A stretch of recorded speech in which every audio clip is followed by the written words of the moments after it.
অনেক সময় এরকম হয় না যে আপনি অনেক কষ্ট করে একটা ভিডিও রেকর্ড করলেন, রেকর্ড করার পরে যে দেখলেন ভিডিওতে ঠিকঠাক মতো ফোকাস হয় না, যেটাকে আপনি ফোকাস করতে চাচ্ছিলেন ওইটা ফোকাস না হয়ে অন্যটা ফোকাস হয়ে গেছে।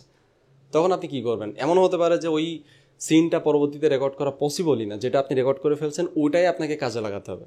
ওই সময় আপনি এআই এর মাধ্যমে সেটাকে ঠিকঠাক করতে পারবেন।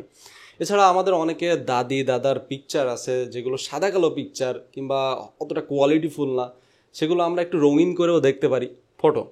ওকে, এখন যে সফটওয়্যারটি ব্যবহার করবো সেটা হচ্ছে 4DDIG ফাইল রিপেয়ার। এটা এআই বেসড একটা সফটওয়্যার, এআই এর মাধ্যমে কাজ করে। এটার মাধ্যমে আমি ফটো ভিডিও রিপেয়ার করতে পারবো, ঠিকঠাক করতে পারবো।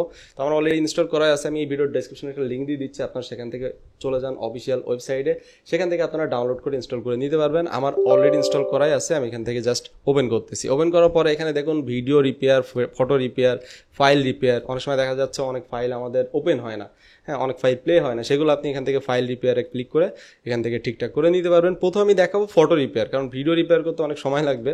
তো প্রথমে দেখাচ্ছি ফটো রিপেয়ার।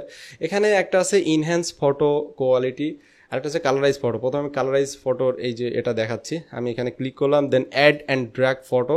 টেস্টিংয়ের মধ্যে কিছু ফটো আমার আছে, এটা হচ্ছে সাদা কালো একটা পিকচার, ঠিক আছে। তো এই পিকচারটা আমি এখান থেকে ফেস ডিটেকশন অন করে দেন এখান থেকে প্রিভিউ করে দেখাচ্ছি যে কিভাবে অ্যাকচুয়ালি তারা এআই এর মাধ্যমে কালারাইজ করে। এই ফটোটা সাদা কালো পিকচার, এটাকে কালারফুল পিকচার বলা হবে, হয়তো 100% হবে না। এই যে দেখুন অনেকটা কিন্তু কালারফুল তৈরি করে ফেলছে। এটা কিন্তু একটা সাদা কালো পিকচার, এটা দেখে মনে হয় যে না এখন কালারফুল লাগতেছে। এরকম হতে পারে আপনার অনেক দাদা দাদি নানা নানির পিকচার আছে যেগুলো অনেক আগের সাদা কালো পিকচার, সেগুলো আপনি চাইলে এইভাবে কালারফুল করতে পারবেন। এবং এইগুলো সেভ করার জন্য জাস্ট আপনি কোথায় সেভ করবেন তার জন্য এখানে ক্লিক করবেন। আমি সাপোজ ডেস্কটপে সেভ করবো, এখানে সিলেক্ট ফোল্ডার, এক্সপোর্ট ওয়াল। একসাথে আপনি অনেকগুলো ফটো নিয়েও কাজ করতে পারবেন। এখানে অ্যাড ফটোসে ক্লিক করলে একসাথে অনেকগুলো ফটো নিয়ে কাজ করতে পারবেন। এই যে দেখুন এখানে কিন্তু এই ফটোটা সেভ হয়ে গেছে এবং এটা অনেকটাই কালারফুল। দেন হচ্ছে ইনহ্যান্স ফটো কোয়ালিটি, এটাতে ক্লিক করবেন। আমি আরও একটা ফটো নিয়ে কাজ করতেছি, আমার অনেক আগের একটা পিকচার, আমার বেস্ট ফ্রেন্ড, এটা আমি ছিলাম ওই সময় আমি এরকম ছিলাম। যাই হোক, তো এই ফটোটা অনেক আগের এবং বাটন ফোন দিয়ে তোলা ছিল। তো এটা ফেস মডেলে ইউজ করব। যখন কোনো ফেস নিয়ে মানে যে ফটোতে ফেস থাকবে সেটা আপনি এই ফেস মডেল সিলেক্ট করুন, নাহলে কিন্তু প্রপার কোয়ালিটি আসবে না। যেখানে বেসিক্যালি নেচারের ফটো, বিভিন্ন পোর্ট্রেট ফটো, সেগুলো বেসিক্যালি আপনি জেনারেল মুড অন করবেন, হ্যাঁ। আর যে ফটোগুলোতে নয়েজ আছে এরকম, এটা 2-3 ভাবে আপনি ইমপ্রুভ করতে পারেন। সেখানে ডিনয়েজ মডেল আপনি ইউজ করতে পারেন। তো আমি এখানে ফেস মডেল ইউজ করতেছি এবং এখান থেকে আমি চাইলে কিন্তু রেজুলেশনও বাড়াই দিতে পারি। লাইক আমার এই ফটোটা আরও বেশি ইমপ্রুভ করতে চাই, তো আমি এখান থেকে প্রিভিউ করলাম, দেখি আমার ফটোটা কতটুকু সে ইমপ্রুভ করতে পারে। প্রায় 3 মিনিট সময় লাগছে, তারপর আমার ফটো ইমপ্রুভ হয়ে চলে আসছে সামনে। এই যে দেখুন এটা হচ্ছে আগের অবস্থা, এটা হচ্ছে পরের অবস্থা। অ্যাকচুয়ালি এখানে আমি রেজুলেশন বাড়াই দিচ্ছি, এই জন্য সময়টা একটু বেশি লাগছে। আপনি যদি রেজুলেশন সেম রাখেন তাহলে সময়টা কম লাগবে। আমি চাইলে এটাকে আরও ইমপ্রুভ করতে পারি, এটাকে সেভ করে আবার ডিনয়েজ মডেলে এই যে নয়েজগুলো আছে এগুলোকেও রিমুভ করতে পারি। তো আমি এটা এখন আর দেখাবো না। এরপর দেখাবো আমরা ভিডিও কীভাবে ঠিক করবো। বেসিক্যালি আমরা যারা ভিডিও ক্রিয়েটর আছি তারা ভিডিও, এই যে ভিডিও কোয়ালিটি, ব্লার ভিডিও কিংবা অনেক আগের ভিডিও, অনেক লো কোয়ালিটির লো রেজুলেশনের ভিডিও, সেগুলো কীভাবে হাই রেজুলেশন তৈরি করবো, কালারাইজ করবো কীভাবে, সেটা আমরা এখান থেকে করতে পারি। এখানে কিছু স্যাম্পল আছে, এগুলো দিয়েও আমি আপনাকে দেখাতে পারি। তো আমি এখানে একটা ভিডিও ইম্পোর্ট করলাম। এই যে ওনাদের এটা খুব বেশি একটা কোয়ালিটি না, দেখুন এই ভিডিওটা আমি চাইলে ইমপ্রুভ করাতে পারি এবং এটাকে আমরা 4x পর্যন্ত আপনি ইমপ্রুভ করতে পারবেন। যে ফটোটা যে অবস্থায় আছে তার থেকে 4 গুণ বেশি আপনি ইমপ্রুভ করতে পারবেন। ওকে, আমি এখান থেকে যদি প্রিভিউ দিই তাহলে দেখুন যে এই ভিডিওটা অ্যাকচুয়ালি ইমপ্রুভ হয়ে সামনে চলে আসবে। এটা হচ্ছে প্রিভিয়াস, এটা হচ্ছে নেক্সট কি আসবে অ্যাকচুয়ালি।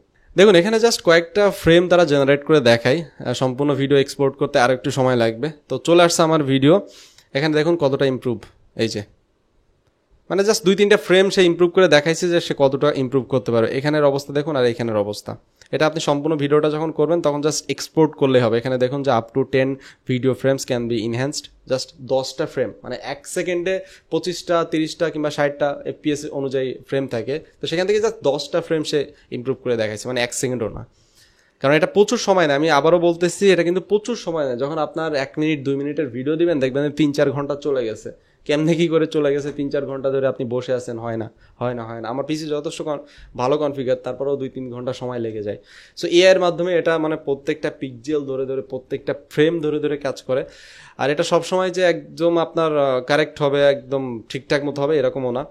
তো এরপর হচ্ছে আমি যদি এই যে ফেস দেখুন এটা কতটা ইমপ্রুভ, এটা খুব বেশি একটা কোয়ালিটিফুল লাগতেছে না, যদিও এটা আমার মনে হচ্ছে যে তারা হাই কোয়ালিটির ভিডিওটাকেই জাস্ট লো কোয়ালিটি করে ইম্পোর্ট করে রাখছে ডিফল্টভাবে, ঠিক আছে। তো আমি এখন ফেস মডেল ইউজ করবো, যেহেতু এখানে ফেস মডেল আছে, আমি যদি এটাকে প্রিভিউ করি তাহলে দেখি সে কতটা ইমপ্রুভ করতে পারে। দেখুন এখানে চলে আসছে, এটা হচ্ছে আগের অবস্থা, এটা হচ্ছে পরের অবস্থা, মানে এআই কতটা ইমপ্রুভ করলো সেটা হচ্ছে এই। এখন দেখি কালারাইজ মডেলটা, অ্যাকচুয়ালি ভিডিওতে সে কিভাবে কালারাইজ করে সেটা আমরা একটু যদি দেখি। ব্যাকে যাওয়ার জন্য এখানে ক্লিক করব, কালারাইজ মডেল এখানে ক্লিক করবো। এখানে কিছু স্যাম্পল আছে, এই ভিডিওগুলো আপনারা দেখতে পারেন, এই যে বিভিন্ন আগের সিন কিংবা হচ্ছে এগুলো আমার মনে হয় যে হাই কোয়ালিটির ভিডিও, জাস্ট তারা হোয়াইট, ব্ল্যাক অ্যান্ড হোয়াইট করে ইম্পোর্ট করে রাখছে। কিংবা এই ফেসটা আমি দেখি যে ফেস সহ যেটা ফেস মডেল ইউজ করবো, এখানে আপনারা অবশ্যই ফেস ডিটেকশন এটা অন করে দিবেন, তাহলে সে ফেস ডিটেক্ট করে ফেসের যে কালার কন্ট্রাস্ট থাকে, ফেসের যে কালার টোন থাকে সেগুলো সে ইমপ্রুভ করতে পারবে।